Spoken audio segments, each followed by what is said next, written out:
এটি ঢাকা মেডিকেলের critical care medicine বিভাগে ভর্তি ৪৬ বছর বয়সের এক রোগীর ব্লাড কালচার। বাজারে প্রচলিত ১৫টি অ্যান্টিবায়োটিকের কোনোটিই আর কাজ করছে না তার শরীরে। এই বিভাগে ভর্তি আরও কয়েকজন রোগীর ব্লাড কালচারে দেখা যায় অধিকাংশ ভাইরাস ব্যাকটেরিয়া অ্যান্টিবায়োটিক প্রতিরোধী হয়ে উঠছে। একই অবস্থা রাজধানীর উদারাময় গবেষণা কেন্দ্র আইসিডিডিআরবি হাসপাতালের। আইসিইউতে ভর্তি ৭ রোগীর শরীরেই একাধিক অ্যান্টিবায়োটিক রেজিস্ট্যান্ট। শিশু হাসপাতালে মাত্র কয়েকদিন বয়সের শিশুর শরীরেও দেখা যায় ঔষধ প্রতিরোধী জীবাণু ও ব্যাকটেরিয়ার উপস্থিতি। সম্প্রতি আইসিডিডিআরবি রাজধানীর একটি সরকারি হাসপাতালের আইসিইউতে থাকা রোগীদের ৭ মাস ধরে করা গবেষণা প্রকাশ করে। এতে দেখা যায় এক রোগে আক্রান্ত হয়ে আইসিইউতে ভর্তি হয়ে ৪৯% রোগী অন্য ভাইরাস বা ব্যাকটেরিয়া আক্রান্ত হয়েছে, যার ৯০% রোগীকেই বাঁচানো যায়নি।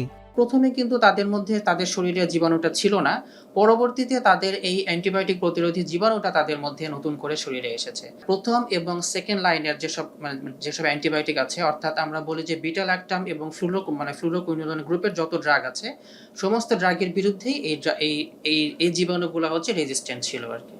জীবন রক্ষাকারী এসব ঔষধ ক্রমেই হারাচ্ছে প্রতিরোধ ক্ষমতা। কারণ হিসেবে বিশেষজ্ঞরা বলছেন ডোজ শেষ না করা, অকারণে সেবন, প্রাণীদেহ থেকে খাবারের মাধ্যমে আসা, এমনকি প্রতি বছর উৎপাদিত হাজার হাজার ডোজ অ্যান্টিবায়োটিক যথাযথ প্রক্রিয়ায় ধ্বংস না হয় মানুষের শরীরে জমদূত হয়ে আসছে। সারা দেশের ওষুধের দোকানে গণহারে বিক্রি হচ্ছে জীবন রক্ষাকারী অ্যান্টিবায়োটিক। প্রেসক্রিপশন ছাড়া এমন দেদারসে বিক্রি বন্ধে নেই কোনো নজরদারি। এত গেল সরাসরি অ্যান্টিবায়োটিক সেবন, পরোক্ষভাবেও মানবদেহে ঢুকে হারাচ্ছে কার্যক্ষমতা। কিন্তু কিভাবে সেটি খুঁজতে এখন টিভি যায় গাজীপুরের মাওনা এলাকায়। আশপাশের দোকানে সারি সারি অ্যান্টিবায়োটিক বিক্রি হচ্ছে খামারিদের কাছে। খামারে গেলে ক্যামেরায় ধরা পড়ে অসংখ্য অ্যান্টিবায়োটিকের খালি কৌটা। নির্দিষ্ট ব্যবহার বিধি না মেনে এসব অ্যান্টিবায়োটিক দেন বলে জানান খামারিরা। কোনো রোগ হয়ে যায়, এটা থেকে হয়তো মুক্তি পাওয়া যায়, আবার দেখা যায় একবারে না হইলে আবার রিপিট ডোজ করতে হয়। আমরা যখন ডিম অ্যান্টিবায়োটিক খাওয়াই তখন ডিমটা আমরা 5 দিন পরে খামার থেকে বা 6 দিন পরে খামার থেকে আমরা সেল দিই।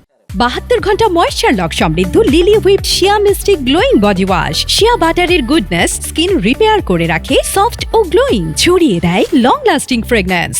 বিশেষজ্ঞরা বলছেন অ্যান্টিবায়োটিক খাওয়ানোর পর নির্ধারিত সময় পর্যন্ত প্রাণীর ডিম, দুধ বা মাংসে অ্যান্টিবায়োটিকের উপস্থিতি থাকে। এ সময় সংগ্রহ করা ডিম দুধ থেকে ঢুকে পড়ছে মানুষের শরীরে। তবে খামারিদের দাবি কয়েকদিন রেখেই বিক্রি করেন তারা। তারা যেটাকে ব্যবহার করছে তার যে উইথড্রল পিরিয়ড, অর্থাৎ ব্যবহার করার পরে তার এই মুরগিটা বা তার এই প্রাণীটা, এটা যেই একটা পিরিয়ড থাকার গ্যাপ থাকার কথা, এবং সেই গ্যাপ রেখে তার এটাকে জবাই করে এটা মার্কেটে আসার কথা। আমরা অনেক ক্ষেত্রেই কিন্তু দেখি যে তারা সেটাকে ফলো করে না। আমরা যেরকম কোনো ধরনের অ্যান্টিবায়োটিক্স ব্যবহারের আগে যে প্রেসক্রিপশন ছাড়া ব্যবহার করা উচিত না, ঠিক একইভাবে আমাদের প্রাণী খাতেও ওইটা প্রেসক্রিপশন ছাড়া এই ধরনের অ্যান্টিবায়োটিক্সগুলি কিন্তু ব্যবহার করা উচিত না। এমন ঔষধ প্রতিরোধী ব্যাকটেরিয়া আক্রান্ত রোগীদের নিয়ে বিপাকে পড়তে হয় চিকিৎসকদের। একাধিক অ্যান্টিবায়োটিক ব্যবহার করেও সংক্রমণ কমানো যায় না। এতে রোগীর সুস্থ হওয়ার সম্ভাবনাও ক্ষীণ হয়ে আসছে। পেশেন্টটা বাসায় চলে যেতে পারতো, সে বাসায় গিয়েও ভালো হচ্ছে না, আবার ফেরত আসছে। আমাদেরকে তখন আরও হায়ার অ্যান্টিবায়োটিক দিতে হচ্ছে। কখনো কখনো অ্যান্টিবায়োটিকগুলো ওরাল ফর্মে অ্যাভেলেবল না, ইনজেকশন দিতে হচ্ছে। খরচ বাড়তেছে, বাচ্চার জন্য আরও একটা মিজারেবল হচ্ছে। তাকে ইনজেক্টেবল মাধ্যমে অ্যান্টিবায়োটিক দিতে হচ্ছে, তাকে হাসপাতালে বেশি দিনের জন্য রাখতে হচ্ছে। ইনফেকশন ভালো হচ্ছে না, কাজ হচ্ছে না, তার মানে কি অ্যান্টিবায়োটিক কাজ করছে না।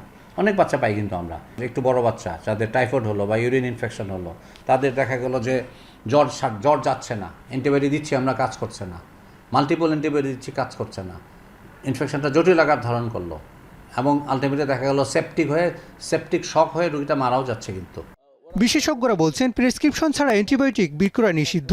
এমনকি কোন চিকিৎসক কোন ধরনের অ্যান্টিবায়োটিক প্রেসক্রাইব করতে পারবে তাও নির্ধারণ করে দেয়া দরকার।